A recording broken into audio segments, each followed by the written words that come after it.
Blížil se poslední večer táboření ve Sluneční zátoce a hoši od Bobří řeky se toho večera obávali.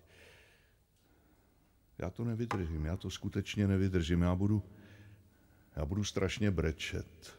Dušoval se Drobeček a očka mu vyplouvala jako vždycky až na vrch hlavy, ale dnes se nikdo jeho řečem nesmál, naopak každý se obával, aby neukázal slzy také, protože ty měsíce a roky táboření, to byl nepřetržitý řetěz her, veselí, ale hlavně věrného kamarádství, každého a ke každému.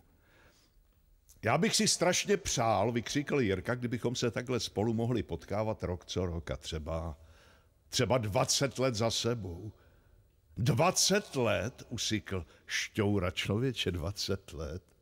To už dávno nebudeme kluci, to už budeme staří a dospělí a možná pak budeme tlustí a šediví a neohrabaní. Mirek, který byl nejrychlejší a nejpružnější ze všech, se při těch slovech napřímil a řekl, cože?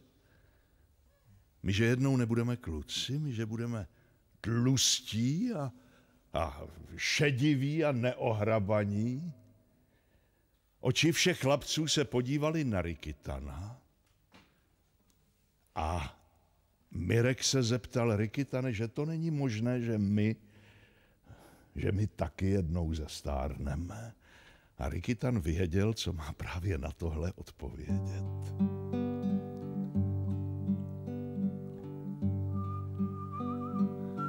Nebojte se, chlapci, vy nikdy nezestárnete. Nezestárnete, protože stále zůstanete chlapci, jako já zůstanu vaším Rykitanem. Ale jednou, nelekejte se, jednou skutečně všichni umřeme, ale ani pak nezestárnete. Za voňavých večerů se totiž budou noví mladí chlapci umlouvat na cestách za město a do přírody, jako jsme se umlouvali a umlouváme my, a tito chlapci si pak budou u táborových ohňů zpívat tytéž písničky, jaké jsme si zpívali a zpíváme my. A v torně některého z těchto chlapců se najde i odřený notýsek se zápisem bobříků a možná i ohmataná knížka s nápisem Hoši od Bobří řeky. A tito chlapci na vás budou vzpomínat, na tebe, Jirko, Mirku, Piráte, Oto, Drobečku, Šťouro, kytičkáři, grizli, na vás na všechny, kteří jste teď mladí, silní a zdraví, jak tady sedíte kolem mne, a vy v jejich vzpomínkách takovými zůstanete navždy. A tak nikdy nezestárnete. Nikdy, čestné slovo nikdy. No a tak to bude vlastně dobře.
Chlapci, ono je to v životě takhle. Všichni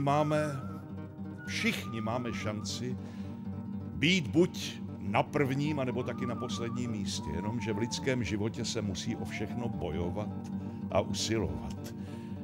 A vůbec to nejpodstatnější na životě je nikdy se nevzdávat. A i když tě někdy stihne prohra, a všem lidem se to v životě stane, tak ji přijmi jako muž Vrať se třeba docela zpátky na start a začni znovu, ale nepřestávej a nezastav se, protože v lidském životě není nikdy nic ztraceno. Jaroslav Foglar.